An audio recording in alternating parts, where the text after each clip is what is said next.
Awak balik aku balik. Okey lah Dam, macam ya. Minggu depan baru lepak baik cerita ah. Adam. Ni ada orang berkayuh macam ni Adam. Tok mesti lurus. Tok ada kekuatannya. Lama training tu. Bagus tu join sidak sini. Aku terror lagi sidak ya bah. Jadi kau nak apa? Aku nak join sidak. Aku terror lagi sidaknya coach.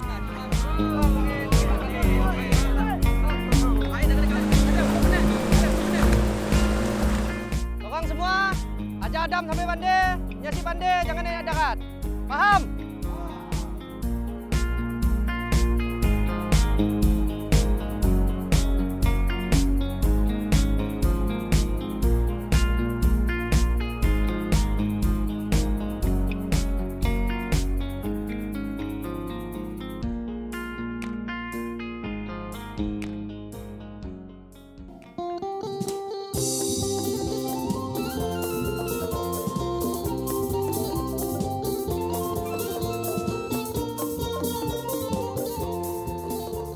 Oi Dam, semangatlah aku tangga apa tu? Stokku. Lepas aku join training kemarin nak.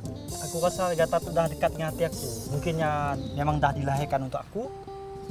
Memanglah. Itu kan budaya warisan kita yang perlu kita jaga dengan bangga. Mas Epok, kau sudahkan aku. Okeylah, cepat lagi. Banyak di tempat tu nampak aku sini tu. Patnun, jom. Okey.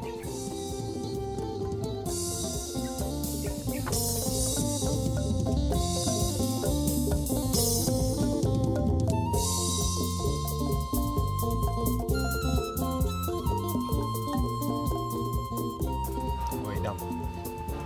Museum tu lah banyak menyimpan sejarah tentang daerah Mudik tu.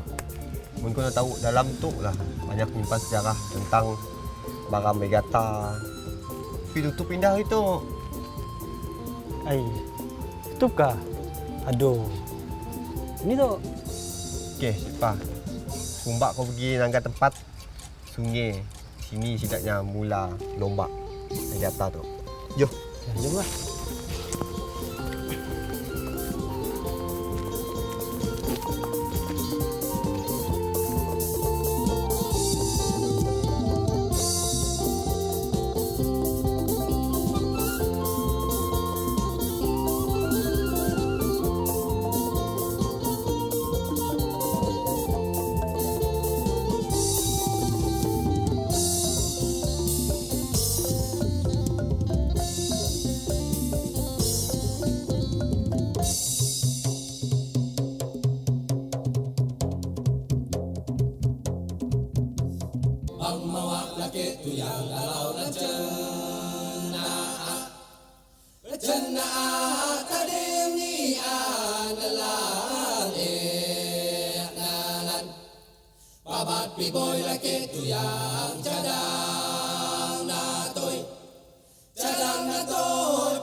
The fort was built on a prominent hill overlooking the whole of Marudi town, and the shop houses were in the process of being built. So the Chinese community was developing confidence in making Marudi a trading centre. There are also Malays there who had been there since Brunei time and had been representatives to the Brunei court. And so trade was beginning to flourish. And headhunting had been officially abolished by the Brooke administration.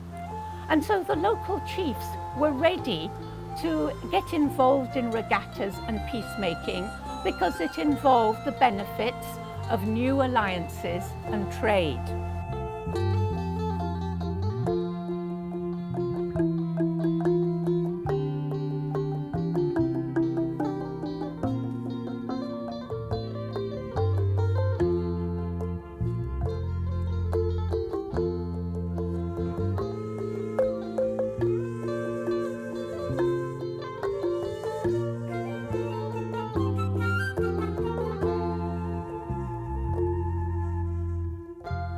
Charles Hose was made resident a year later, and Charles Hose had come in to the Marudi district office 3 years earlier.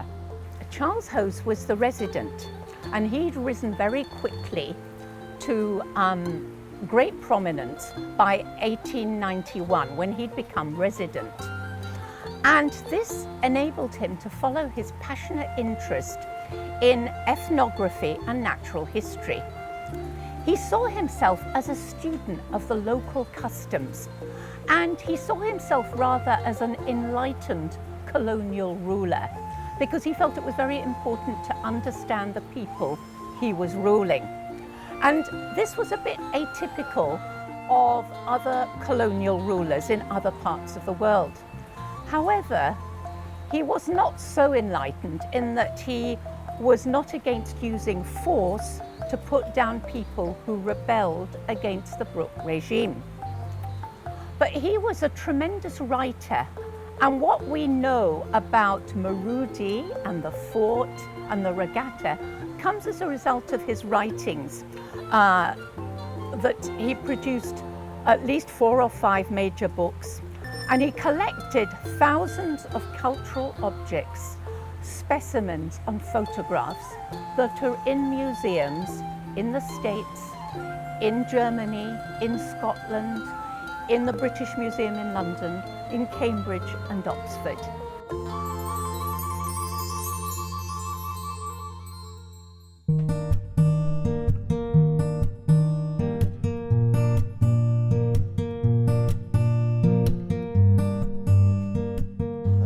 Kat situ lah sungai ya. Pertama kali sidak malah pertandingan lomba perahu ya. Ah, kat situ kah? Kami sih sebelum Mak Tam ya. Masa ya ada 20 buah perahu yang join lomba. Dalam sebuah perahu ada 60 orang, 70 orang sidak penayung. Wah, kami juga. Siapa nak menang perahu panjang pertama ya? Kaum orang Ulu yang menang. Masa ya sidak dang gembira gila-gila. Sampai sidaknya lupa yang sidaknya bermusuhan time ya. Yalah tujuan utama sidak tok mula pertandingan regatta. Oh, jamilah suasana masa ya. Oh. Tempat yang kita diri tu Oh, kami je orang. Nang penuh. Di sia sidak mula kemah, situ sidak mula kemah, tepi nun sidak mula kemah.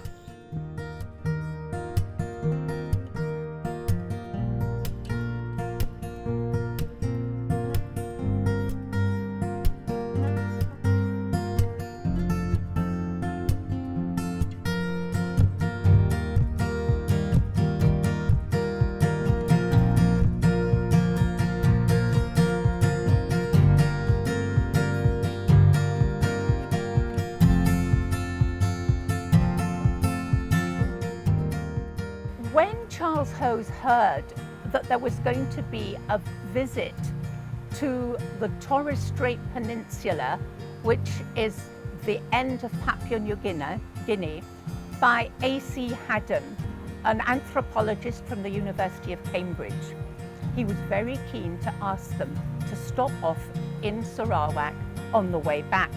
In June 1898, Hose wrote to Haddon, "I've arranged for a peacemaking to take place, the like of which you will never ever see again. In Borneo, you will hear and see what few have ever seen, and you will soon understand how I managed these people." He coordinated the great peacemaking which was to take place during Haddon's visit.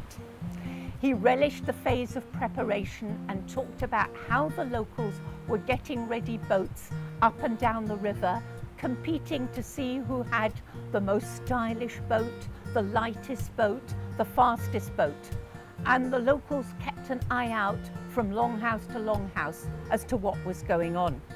Well, the regatta at the Marudi peacemaking was very carefully organised to maximise the participation of the local chiefs alongside the colonial officers.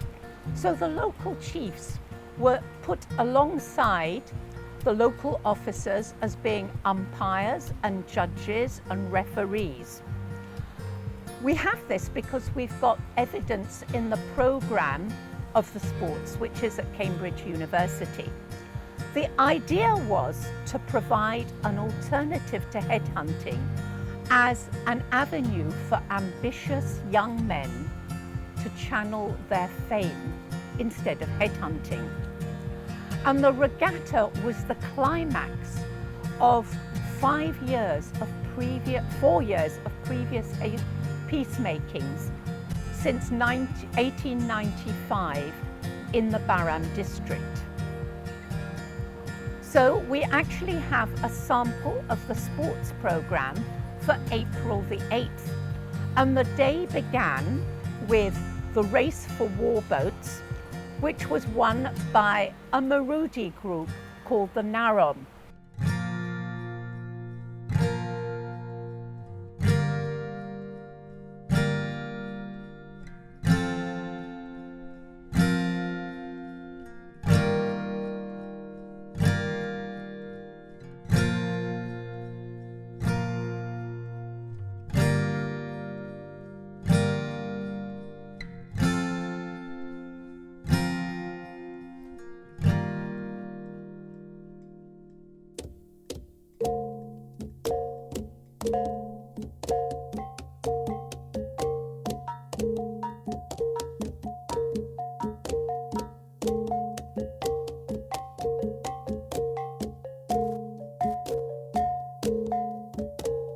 So, as we've seen, local chiefs were ready to buy into peacemaking because they wanted to make alliances so they could make safe journeys without the fear of headhunting, because headhunting was really a terrifying event. They wanted to travel, they wanted to trade, very much like we want to travel today. And they wanted to buy prestigious objects like jars and gongs because these improved their status. So peacemaking was less the achievement of hoes, but was made through the talking, the networking of the local chiefs. Hoes actually recognizes how influential the local chiefs were. We have a wonderful photograph of Tamabulang, and Hose reflects on it, saying that he spared no effort to bring about friendly meetings between chiefs of different tribes for the purpose of making peace and of promoting intercourse and mutual understanding. So it was really the vision of local chiefs as much as Hose, if not more so, that brought about peacemaking.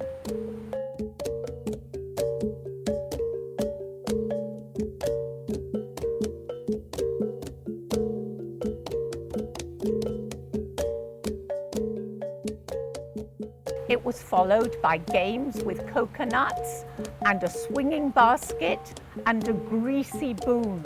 The greasy pole, I think we see quite often now. Then there were obstacle races and flat races. At one, there was an interval for lunch, and then there was another boat race with crews limited only to 15 men. Then there was a boys' race, an obstacle race, and a half-mile race. People have a lot of fun because there's a picnic, festive atmosphere on the river, and people come together and barriers between different groups of people get broken down.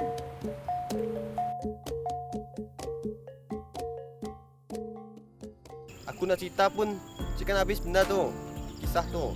Nang banyak lagi. Sipa, kumbak kau pergi rumah sidak malah paut panjang ya. Oh, macam ya ada hal. Bah, jom. Kumbak pergi sialok. Angga.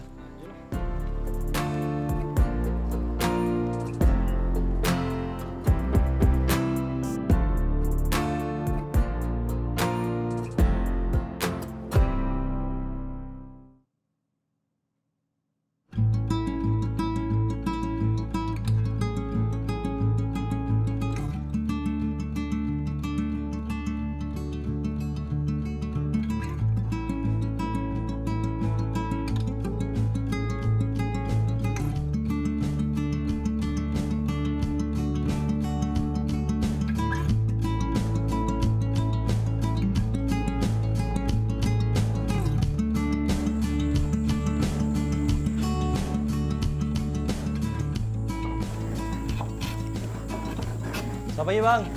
Bagi. Bah, datang. Ya. Baik. Dan dengan pola apa bang? Tu proses buang cat lama lah. Ada benar kami boleh tolong sih? Boleh. So kita tolong Kike yang mana cat yang lama-lama tu. Kita tolong Kike lah. Oke, cat baru ah. Supaya kita dapat cat bagunya kacak sikit lah. Buat contoh nak? Boleh. Ngam.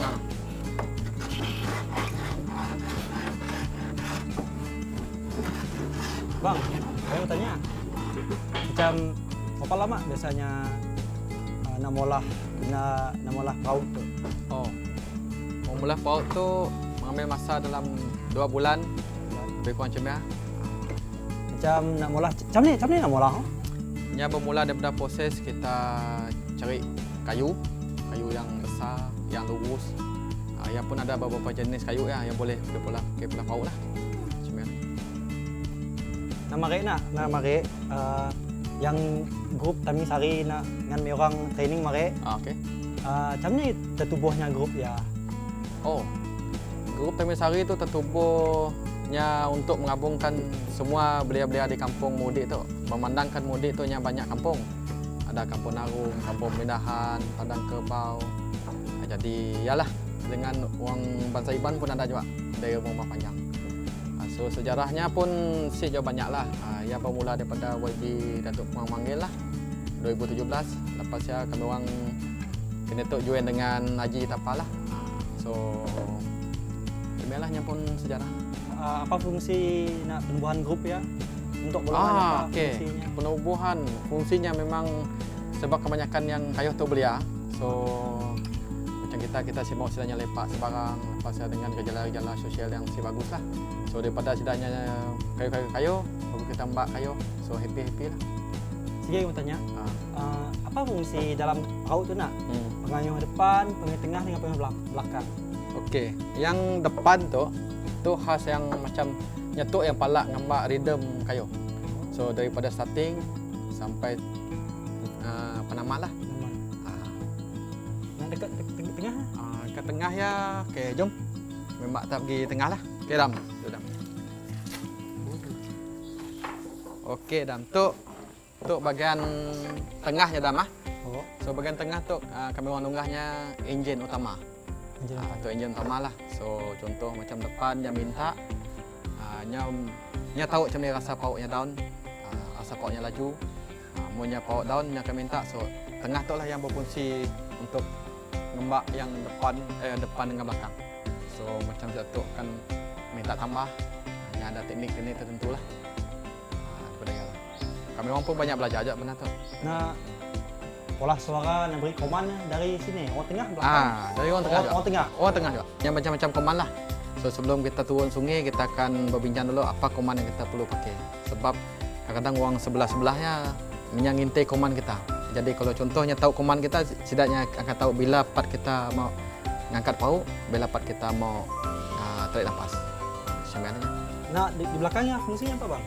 Di belakang fungsinya, jom kita pergi belakang. Kami ambil detail dengan kita lah. Okey, jom. Okey, Dam. Tu bahagian belakang Dam. Macam kita nanya kami apa fungsi bahagian belakang tu. Sebenarnya bahagian belakang tu sebenarnya penting. Bukan apa yang benda penting sebenarnya nyetuklah macam pemandu sebuah perahu tu, tentera tu.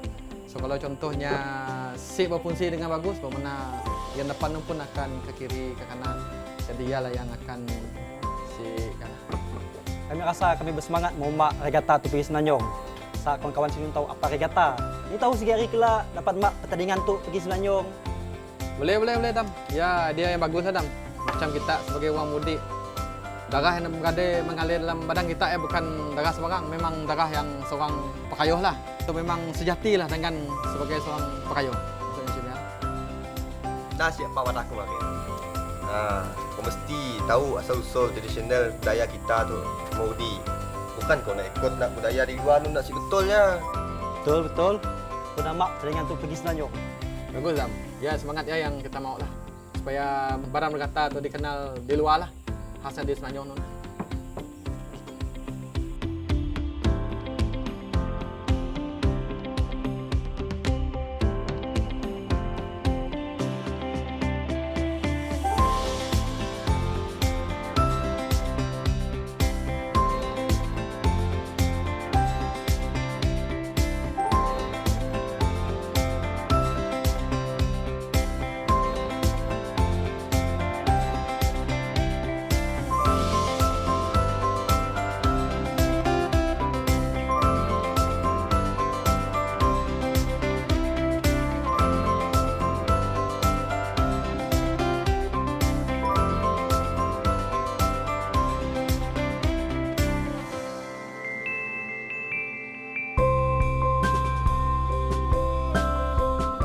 Rani Margaret, the wife of Charles Brooke, praised him for achieving the civilization of the Baram people.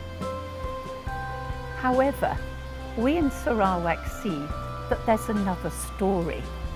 We can't put all this down to the success to Ho's the colonial administrator.